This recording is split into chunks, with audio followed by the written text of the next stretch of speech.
A good portion of the science work that's being done on the International Space Station is coming here through universities or government agencies, but not all of it. For instance, there are drug companies that are using the weightless environment on the space station to improve their products. My colleague Lori Meggs at the Marshall Space Flight Center in Huntsville, Alabama, recently spoke with a representative of Eli Lilly and Company, which has been in business since 1876, to find out how that company is utilizing the world's laboratory on orbit. Let's talk about Eli Lilly's involvement with the space station. That's quite a combination. Yeah. We've got 4 experiments going up at the end of 2015 and into 2016. And they're really looking at very different things. So we set ourselves up for a number of different experiments to learn different things, and if something didn't work out, that would be fine. What are we looking at? First experiment is looking at a investigated product. We're looking at a new molecule that has some very interesting properties in muscle wasting, and it counters muscle wasting diseases. So it's of interest to us, and it's of interest to NASA. The second experiment is looking at crystallization. It's actually 2 sets of experiments. The first is looking at co-crystallizing proteins of interest with molecules that we're working on to see how they fit together, getting crystals of those. And the other is looking at hard to crystallize proteins, mostly cell surface proteins. The third experiment is looking at freeze drying. Lyophilization is what the technical term. But when you take a large batch of material and you freeze dry it, it tends to layer out like a cake.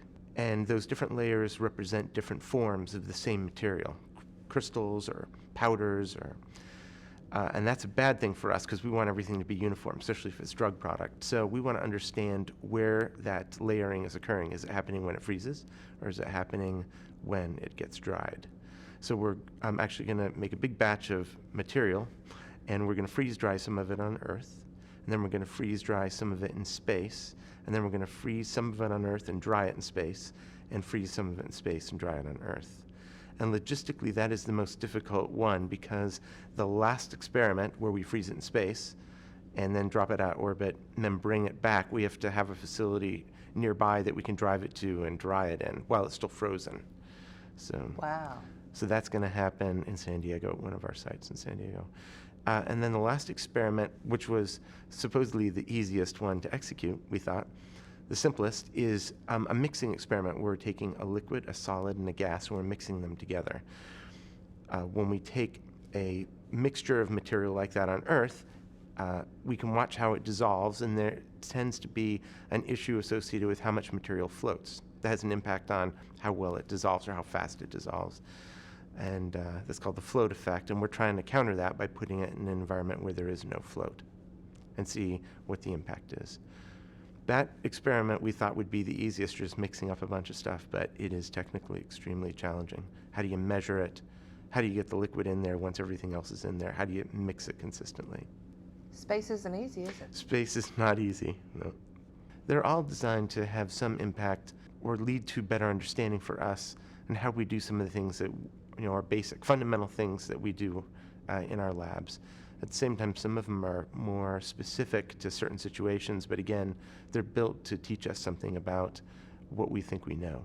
People who work at the company, the people who are involved in a lot of these experiments are scientists, chemists, biologists, what have you. But these efforts with NASA really forced us to have conversations that many of us have not had since we were undergraduates, about basic science or how we think things will happen. And it's oftentimes the most powerful experiments are the simple ones where you pretty much know what to expect, and it doesn't happen that way, right? It makes you fundamentally think about what you're doing and why things happen.